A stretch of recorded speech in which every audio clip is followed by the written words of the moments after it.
지금도 심심찮게 들려오는 열차 증편 요구의 목소리. 당연하겠지만 대중교통이 곧 사람들의 발이 되어주고 배차에 대한 내용이 그만큼 중요할 수밖에 없습니다. 그러니까 하루 운행 횟수나 공급 좌석수, 배차 간격 등 여부에 따라 좌지우지 될 수도 있다는 겁니다. 극단적일 경우 오히려 고속시외버스 노선에 비해 운행 횟수 측면에서 굉장히 부족한 경우도 있습니다.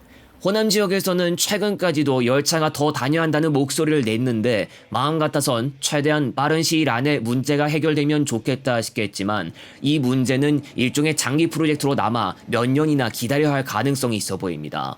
고로 당장은 고속시외버스에 한 표 던져야 할 법한 상황이란 겁니다. 호남선과 전라선 축, 철도로 치면 익산을 비롯해 정읍, 광주, 나주, 목포로 이어지거나 전주, 남원, 순천, 여수까지 이어지는 계통입니다. 도로를 달리는 차량으로 치면 주로 호남고속도로나 순천완주고속도로, 경우에 따라선 논산-천안고속도로, 서해안고속도로 이용도 포함할 수도 있겠습니다. 짧게는 호남권 안에서만 범위를 최대한 확장한다면 수도권 호남간을 이야기한다고 볼 수 있습니다. 철도는 무려 1910년대부터 역사가 이어지고 고속도로는 그것보다 수십 년 늦게 시작됩니다. 고속도로가 개통된 이후가 되어서야 직통으로 가는 고속버스 노선들이 등장하기 시작하고 시외버스 노선만 운용해도 큰 변화의 바람을 불러일으켰습니다. 불과 2003년까지만 해도 일반 열차만 다니고 있었다가 2004년 4월 KTX의 운행 개시가 이루어졌습니다. KTX가 최대 305km로도 운행하며 도시와 도시 간 소요 시간을 최대한 단축하는 역할을 해주지만 등장 초기에만 해도 호남선 축은 아예 고속선 없이 대전시 이남 구간을 기존선으로 가야 해서 크게 효과적인 소요 시간 단축은 힘들었습니다.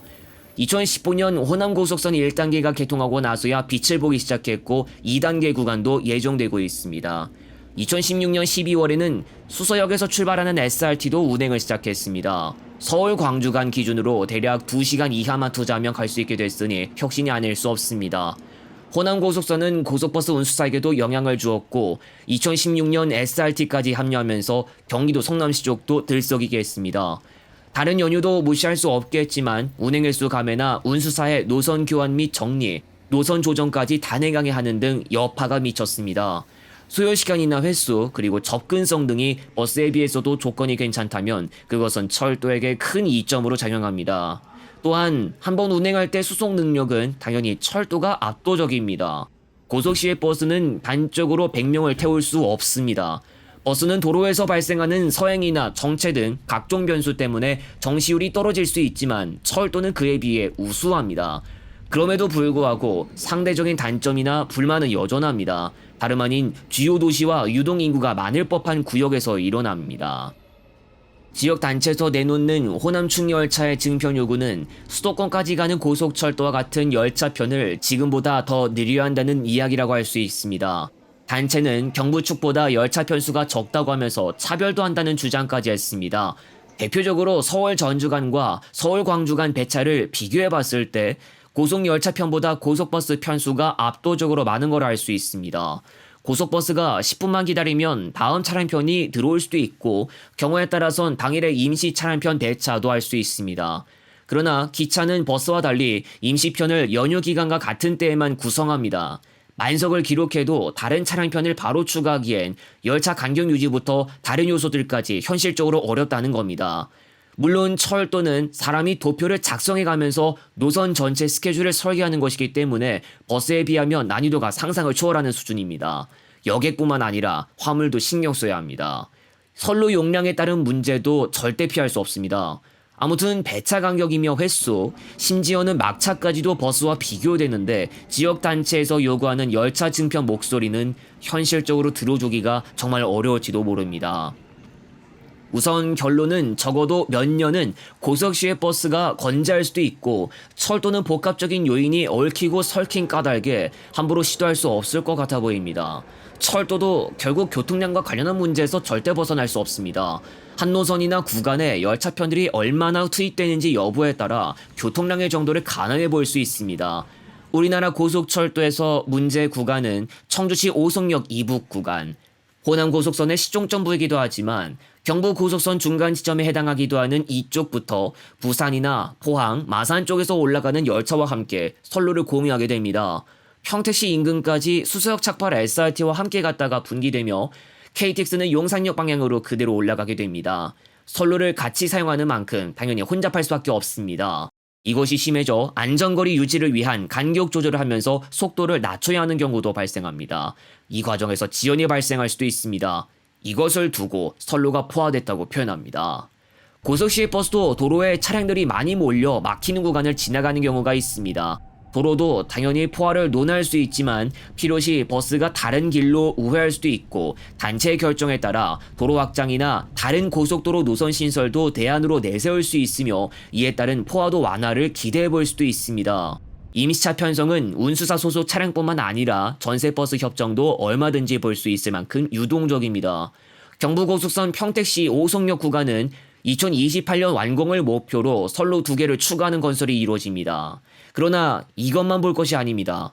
KTX가 서울 쪽에서 광명역까지 운행하는 과정에서 일반 열차 선로를 사용하기도 하는데 해당 구간도 역시 선로 포화도가 심각합니다. 일반 열차도 서울시 대전시간만큼은 호남이건 영남 방향이건 선로를 공유하고 있는 까닭에 선로 사용량이 많습니다. 수색 서울 광명 간 고속선 신설로 고속열차와 일반열차 동선을 분리해가며 부담도를 낮출 수 있는 계획이 나왔고 2033년에 개통될 것으로 보이고 있습니다. 그러나 이것으로도 끝나지 않습니다. 수서역 착발 SRT의 경우 동탄역 이북 구간에서 지난해부터 GTX A열차와 선로를 공유하고 있어 역시 부담도가 높습니다. 그래서 제5차 국가철도망 구축 계획에 수서 동탄 구간 선로를 더 추가하는 내용이 건의되기도 했습니다. 서울 중심부에서 출발해 서해선으로 직결하는 열차편이 구성될 수도 있는데 화성시 인근에 건설될 경부고속선 서해선 간 연결선 구축에 따라 용산발 서해선 직결 홍성방향 KTX가 등장할 가능성이 있어 보입니다.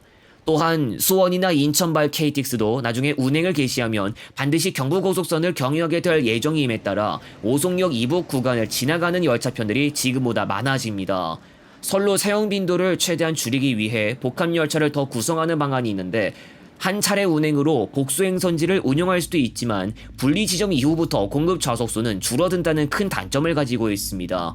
KTX 산천 400호대 기준으로 익산역에서 남쪽으로 따로 운행할 때 총 좌석수는 400석대로 뚝 떨어지며 지금의 KTX1이나 산천역 또는 동력분산식 청룡의 중년열차가 아니면 더 많이 태울 수도 없습니다.